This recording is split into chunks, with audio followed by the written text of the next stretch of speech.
Sociology মানে কি? Sociology যাক অসমীয়াত সমাজতত্ত্ব বুলি কোৱা হয়, ইয়াক আচলতে একেটা বাক্যতে সংজ্ঞা দিয়াটো খুবেই কঠিন, কাৰণ বিভিন্ন দাৰ্শনিকে বিভিন্ন ধৰণৰ সংজ্ঞা আগবঢ়াইছে। কিন্তু তথাপিও একেবাৰে যদি সহজ ভাষাত আমি বুজিবলৈ যাওঁ, তেতিয়াহ'লে সোশিওলজি বা সমাজতত্ত্ব মানে হৈছে আমাৰ সমাজখনৰ এক পদ্ধতিগত, সন্দেহসূচক আৰু ক্ৰিটিকেল অৰ্থাৎ সমালোচনাত্মক অধ্যয়ন। So, sociology is the systematic, skeptical and critical study of the society. It is a form of consciousness, a way of thinking, a critical way of seeing the world in a different way.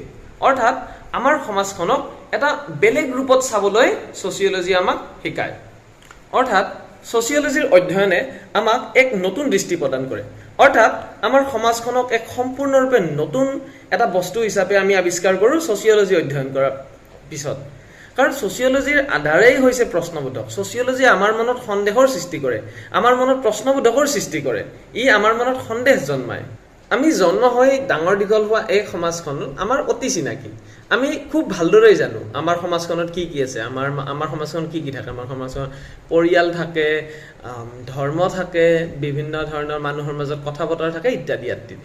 কিন্তু আমি তাৰ গভীৰলৈ সোমাই গৈ পাইছোনে? আমি প্ৰত্যেকটো বস্তু খুটি নাৰি মাৰি আমি চাই পাইছোনে?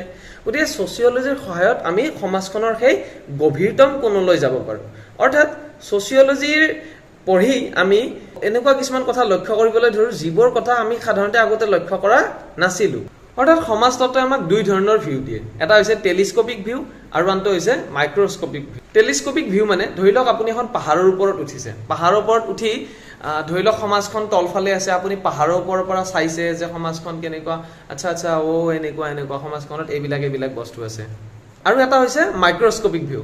ইয়াতে আপুনি সমাজখনক এটা মাইক্ৰস্কোপত চোৱাৰ দৰে চাই, একদম সৰু সৰু ডিটেইলছবিলাক মাইক্ৰস্কোপত যেনেকৈ অনুজীৱবিলাক, বেক্টেৰিয়াবিলাক আমি দেখিবলৈ পাওঁ, তেনেদৰে সমাজখনকো আমি তেনেদৰে চাবলৈ আৰম্ভ কৰোঁ। ধৰি লওক এটা উদাহৰণ দিছোঁ, এখন পাণ দোকানৰ কথা।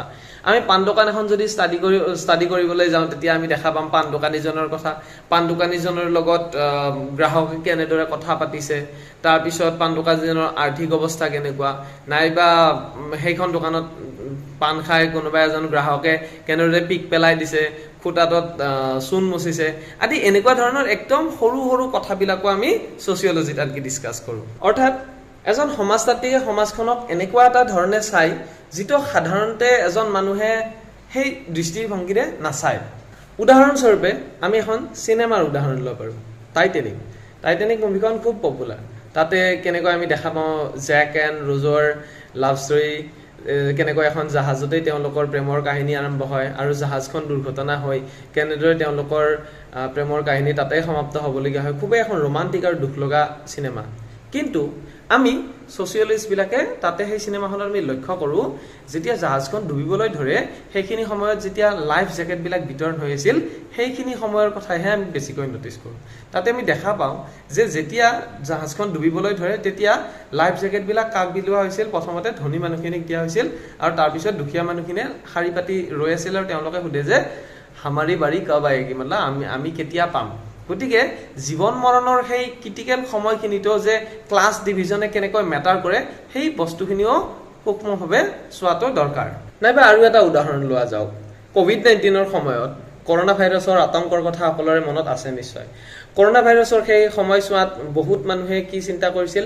নিজৰ স্বাস্থ্যৰ যতন লোৱাৰ কথা, নাইবা মানুহে বিভিন্ন ধৰণৰ কথা পাতিছিল। মানুহবিলাক খুব ভীতিগ্ৰস্ত আছিল, খুব ভয় খাই আছিল, স্বাস্থ্যৰ কথা বিশেষকৈ পাতিছিল, আমি এই খাব নালাগে, সেই খাব নালাগে, এনেকুৱা ধৰণৰ। কিন্তু ছচিয়লজিষ্টে সেইখিনি সময়ত কি চিন্তা কৰিছিল? যে লকডাউন দিয়াৰ ফলত যিখিনি দূৰত মানুহে কাম কৰি আছে, তেওঁলোকে মাইগ্ৰেশ্যন কৰিব লগা হৈছিল, বহুত দূৰ ঠাইৰ পৰা ঘৰলৈ উভতি আহিব লগা হৈছিল, তেওঁলোকৰ কিনো সমস্যা হৈছিল, নাইবা লকডাউনৰ ফলত দিন হাজিৰা কৰি খোৱা মানুহবিলাকৰনো কেনেকুৱা ধৰণৰ সমস্যা হৈছিল, সেইটো হ'ব পাৰে।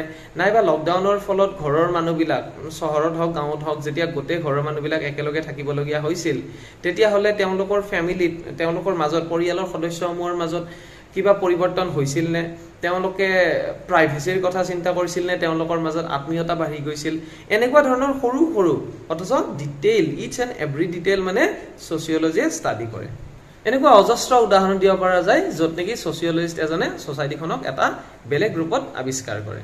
গতিকে সহজ ভাষাত ক'বলৈ হ'লে ছচিয়লজি মানে হৈছে সমাজখনৰ এক পুংখানুপুংখ অধ্যয়ন।